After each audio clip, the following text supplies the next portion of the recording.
Hi everyone, I've been asked to share how to use the Dreamkutz,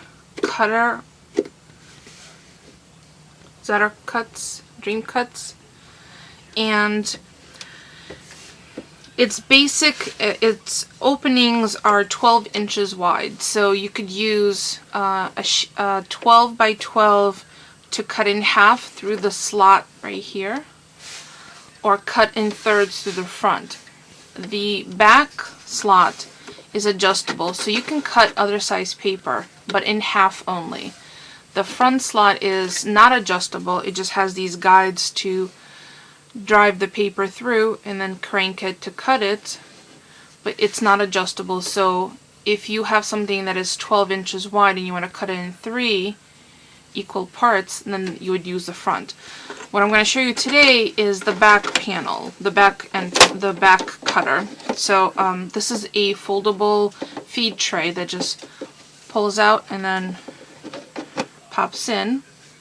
And what I've done is I wanted to show you that you could use other size paper in order to get the results that you're looking for. And what I was doing is I host a Your Paper Pantry ATC swap, and I'm always looking for ATC bases, which is 3.5 by 2.5. So 2.5 wide by 3.5 long. So in order for me to use the cut in half, which is the back one that adjusts, I had to calculate what size sheet of paper to use. So these all started as 8.5 by 11, and I trimmed them down to 10 by 7. And the reason it's 10 by 7 is because, watch, 3 across and 3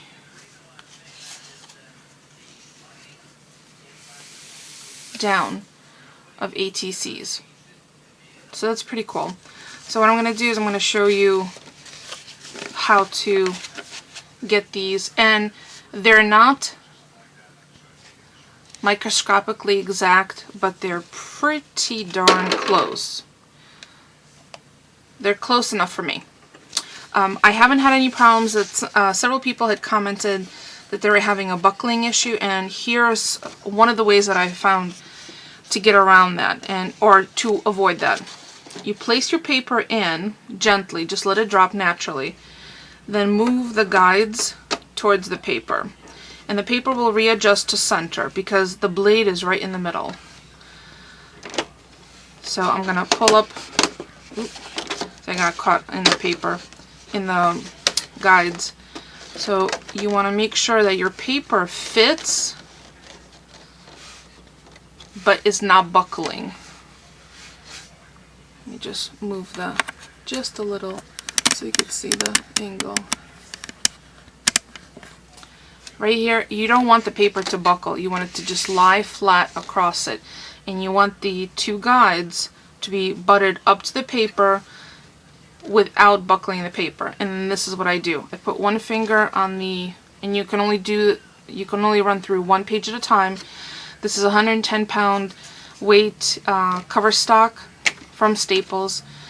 This machine will accommodate up to 180-pound, which is I think the watercolor weight. So all I do is I keep my finger on the paper and start moving it. So that cuts in half the 7 by 10. And I'm going to put these off to the side because I'll do a couple more and I'll show you. Just take the piece of paper. Since I already have this adjusted, I'm going to do all of the same half cuts. So I have my finger, literally 1 finger, just to make sure that it feeds in. I'm not putting any pressure on it.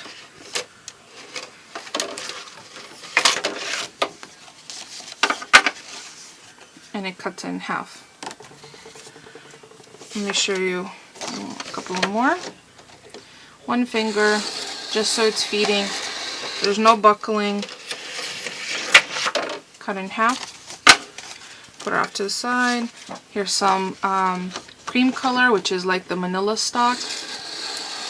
Also 110-pound weight. Also no problem. You see that? Even cut. Let me show you a heavier weight paper. This is the 140, that heavyweight cover stock. Again, one finger.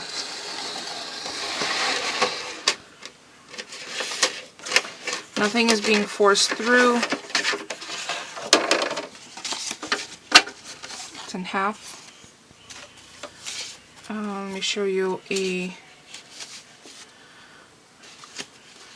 craft one, which is also nice heavyweight paper.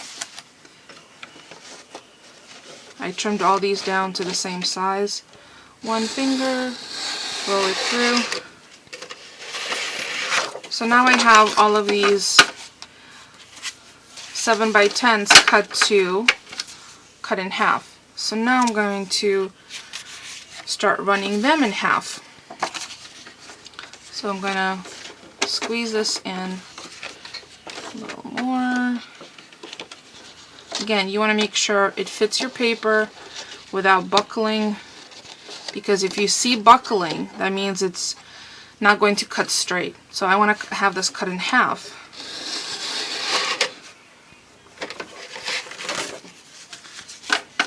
So now I have these, and I'll show you a few more, and then I'll show you the very last half cut.